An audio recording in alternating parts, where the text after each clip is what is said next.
Good morning, everyone. Running a little late, so please forgive me. Nathaniel Brandon says, there is overwhelming evidence that the higher the level of self-esteem, the more likely one will treat others with respect, kindness, and generosity. People who do not experience self-love have little or no capacity to love others.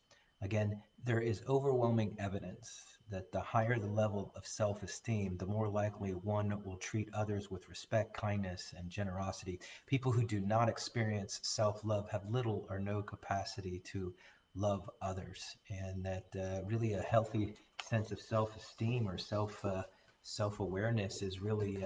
Good morning is really about self love and how you see yourself in the world. So we're going to get started. I'm running a little late, so again, please forgive me, and we'll look at uh, a few Mishnahs today from Pirkei Avot, and we are in chapter 4, and we are, oh, here we are. Um, Greet everyone. If you remember yesterday, we left off with uh, um, initiate a greeting to everyone and be a tail to lions rather than a head to foxes. And you know um, the um, meet everyone and greet everyone with a cheerful face. I was sharing yesterday about how great that is to really be able to lift somebody up. And I do believe greetings really lifts people up. The word shalom, of course, comes from wholeness, to make whole. And isn't it true that when you truly greet someone and you're really concerned about their welfare and their well-being, isn't it interesting how you do make them feel a little bit bigger, a little bit stronger? So greetings are extremely important, and they really make a difference. So again, how we ended up yesterday is make sure that you greet people, call somebody up. So that's where we're going to start today. And it says, and be a tail to lions rather than a head to foxes. Be a tail to lions is, the lion is considered to be something strong or aware, or I mean, if you think about the metaphor of a lion, in power, the king, right? In our tradition, the lion is the lion of Judah. There's a righteousness. So be a tail to that. Follow, meaning follow those who are strong, those who are righteous, those who are the metaphor for a lion. Who are you following is ultimately the question. Who do you take your direction from? Who do you look up to? Do you spend your time looking to people who are motivating you for to better yourself, or do we follow people, a gossip column or something like that, and then we look at the lives of people who are not necessarily these great, whatever the metaphor for your lion is, these great and strong individuals. And then rather than, you should be a tail to these people, follow these people, rather than lead people who are foxes. And of course, what is a fox? A fox is always understood, and poor foxes. I mean, I don't know what they did to deserve such a bad reputation, but sly as a fox, right? The kind of cunning, sneaky, right? Better that you should be a tail and follow people that are righteous than head and lead people that are less than desirable. They're like foxes. An important lesson. Why is that linked, though, interestingly enough, to initiate a greeting to every person and be a tail to lions rather than a head to foxes? I do believe that how we truly find out who we are as people, what kind of leader we are, what kind of follower we are, is how we interact with people on a regular basis. And if I am not accustomed to initiating greetings, if I am not accustomed to reaching out and sticking my hand out and trying to become the person that initiates a connection, who am I? and you'll fall into one of these categories of leadership. I'll give you an example is that am I the kind of person that is, wondering why people aren't reaching out to me? Am I the kind of person that's wondering why people aren't calling me, as opposed to being the person who initiates? I'm the one that makes the phone call. I'm the one that reaches out. Those are two different ways in which to experience the world. And then the next, I'm always reaching out. I'm always reaching out. I'm always kind of connecting. That tells you, right, that maybe you're the leader of foxes, right? Change. If you can't change, you can't change other people. So bring other people into your life that are uplifting. So that's a little interpretation of that. We're in chapter 4, Mishnah 21, and Rabbi Yaakov Omer, this world is like a lobby before the world to come. Prepare yourself in the lobby so that you may enter the banquet hall. So here's uh, the the palace, so to speak, right? What is the palace? The palace is the heaven or the world to come. And what is the lobby to this palace? The place where you just enter and you get to see all the beauty, or imagine what you experience when you enter into a lobby. That's this world. That's what we are living in right now. So we are right now in the lobby. We have a little idea of what the world to come may be. But what we do here makes a difference. We are preparing ourselves for what is to come. And I think it's an important distinction. It's not so much that what I do here will merit that I get there. It's just what I'm doing here is preparing me for what is to come. And how I am here is preparing me for how I'm going to be in the world to come. And not so that you're into the world to come. See, this is the thing. We all have a portion. We know that. All of Israel, Kol Yisrael, Yesh Lahem Chelek, that there is for every person a place in the world to come. But where is your place going to be? Is it going to be, in this case, we prepare ourselves here so that we can be in the banquet hall? What's the banquet hall? The banquet hall is where the fun is, where the party is, where everyone is hanging out and having a good time. And so this isn't a question about whether or not you're going to make it to the world to come or whatever it is. It's what kind of place do you want to have there? What kind of person are you going to be there? What kind of interactions are you going to have there? What kind of experience are you going to have there? And what you do here makes the difference there.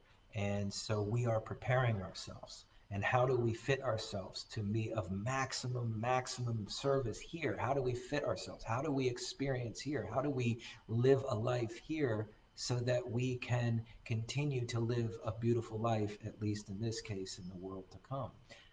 The responsibility for us isn't about, I don't do this so that I don't get kicked out, and I don't do that. That's not the thing. Is that it's not from a place of fear that I'm not doing. It's from a place of trying to be the best person I can be so that I can experience all the wonderful things to come.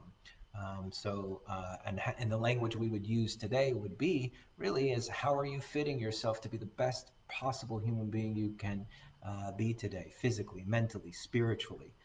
What are you doing? To make sure that all of those aspects of your life, economically too, I've talked about those four things, that they are all clicking to the best of your ability. Okay, he used to say, this is still Rabbi Yaakov used to say, better 1 hour of repentance and good deeds in this world than the entire life of the world to come. Okay, so wow, what a statement. Um, and he continues, and better 1 hour of spiritual bliss in the world to come than entire life of this world. So what's better? And really here he's saying that repentance and good deeds in this world and the entire life of the world to come, and better 1 hour of spiritual bliss in the world to come than the entire life of this world. So, what is it that is the most important part of life is repentance. But here he talks about, and this is actually perfect for us as we enter into the season of the high holidays. that is tshuva. What is tshuva? Now, here they translate tshuva as repentance, but it really comes from the Hebrew word root, shuv, which means to turn. And it means to change, to make a difference in what you were doing, to make a corrective measure, to pivot, to make, these are all this is the language we use today. Something happens, you do something inappropriate, you do something that is hurtful to another person, you do something that you ought not to have done, right? All of those things. You do tshuva, you make a change, you pivot, you maneuver in a different way, you try and correct the behavior, right? So the first thing, of course, is to admit it, but we're not talking about that. What it is saying is that it is so important that doing this thing, just doing this tshuva and doing good deeds, what are the do's? Ma'asim tovim, right? This isn't about mitzvahs. This isn't about doing a commandment that God asked you to do. Doing good deeds.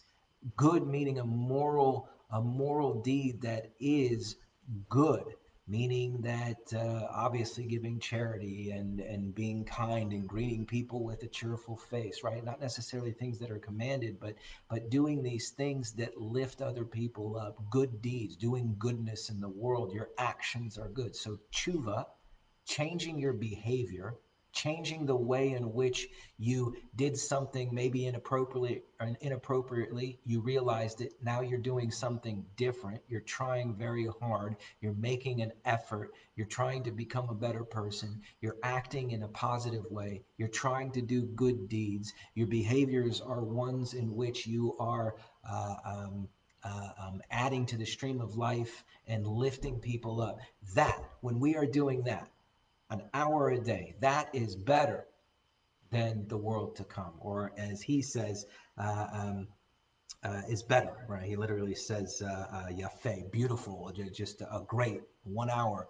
Uh, um, Doing that for 1 hour a day. And do we do that for 1 hour a day? If we spent 1 hour a day really focused on doing that, what do you think your experience in life would be? If you spent an hour out of your day trying to correct your behaviors, trying to really look and search deep and see how it is that you have maybe gone on a path that isn't the path you wanted to go, and you try and correct it, or that you reflect on something that you did the day before and you maybe need to mend that relationship, or you realize that maybe you weren't the nicest in this situation and you tried to rectify it, and then you spend some time trying to figure out what to add to the stream of life, how you can lift people up. If you spent an hour a day doing that, do you think that your life would be different? Do you think that maybe you would have some different experiences that would open up your life to some new ways of thinking and new ways of experiencing? And of course, the answer would be, of course. Why, right? And that's what it's saying. Just an hour, right? And I often believe that when people say just an hour, they say, look, it doesn't take all that much. We spend an hour doing what nowadays? You could get lost on your phone for an hour. What if we took that hour and just applied it to some of this stuff? But better, if we just did that, what we would be given would be better than the world to come. And better of 1 hour spiritual bliss in the world to come than the entire life of this world. And I think the concept for me, uh, um, you know, to, for me, the comparison between the world to come and our world, meaning that the spiritual bliss and one better 1 hour spiritual bliss in the world to come than the entire life of the world, actually goes back to his previous statement, in which he said, where do you want to be? Well, do you want to be in the banquet room, like we're in the lobby? How good do you want it to be? And depending on how much you do these corrective measures, you do tshuva, you do masim tovim, you're living a life and you're devoting, just think how great it will be, is that, and you have prepared yourself for what is to come. Again, we're not doing this for reward. We're doing this to have, in a sense, the best possible situation, the best experience we can have. In other words, why is it and what motivates us to do what we do? Is it money? Is it fame? And I think what Rabbi Yaakov is trying to get across to us is what motivates us to do what we're doing. Quite simply the fact that if we do Masim Tovim and we do Tshuva, how big will our life get? How good do you want it to get? How great do you want your experience to be in this world? And what motivates me today is, my gosh, we are granted this opportunity to live a life here. How good do I want it to be? Of course, I want it to be good. And here are some ways in which you can expand your life to experiencing so much more. I know for many of us it might be a little difficult. It does feel like over the past couple months our worlds have been kind of coming in on us, but there are ways to expand. There are ways to experience much, much more. So let's just do one more Mishnah, and we'll wrap up for the day. Here we go. Um, Rabbi Shimon ben Elazar said, "Do not appease your fellow in the time of his anger." You know what? We're gonna actually there's a lot here, so I'm just going to start on this, and then we'll wrap up. We'll pick up tomorrow. But Rabbi Shimon ben Elazar says, "Do not appease your fellow in the time of his anger." Many of us respond to people when they are coming from a place of anger. It feels as though that it deserves or it needs to be um, not experience, that the anger needs to be appeased or that the anger needs to be addressed. And, that's not the place to come into a conversation with somebody. Take, for example, anyone in your life that has become angry with you or that you've been angry with them. Is that the right headspace to have a real and truthful conversation when somebody is worked up? And maybe it's not just chaos, anger, maybe it's also just when somebody's extremely emotional. At times you can translate anger here, at least in the chaos is that just an extreme emotion. Anytime somebody's in extreme emotion, is that a place in which you should, number one, have a meaningful conversation? Obviously not. Is it a time for that person to be making decisions that they're going to be making clear and sound decisions when they're coming from that? No, they're obsessed. They're in a place of being controlled by that emotion.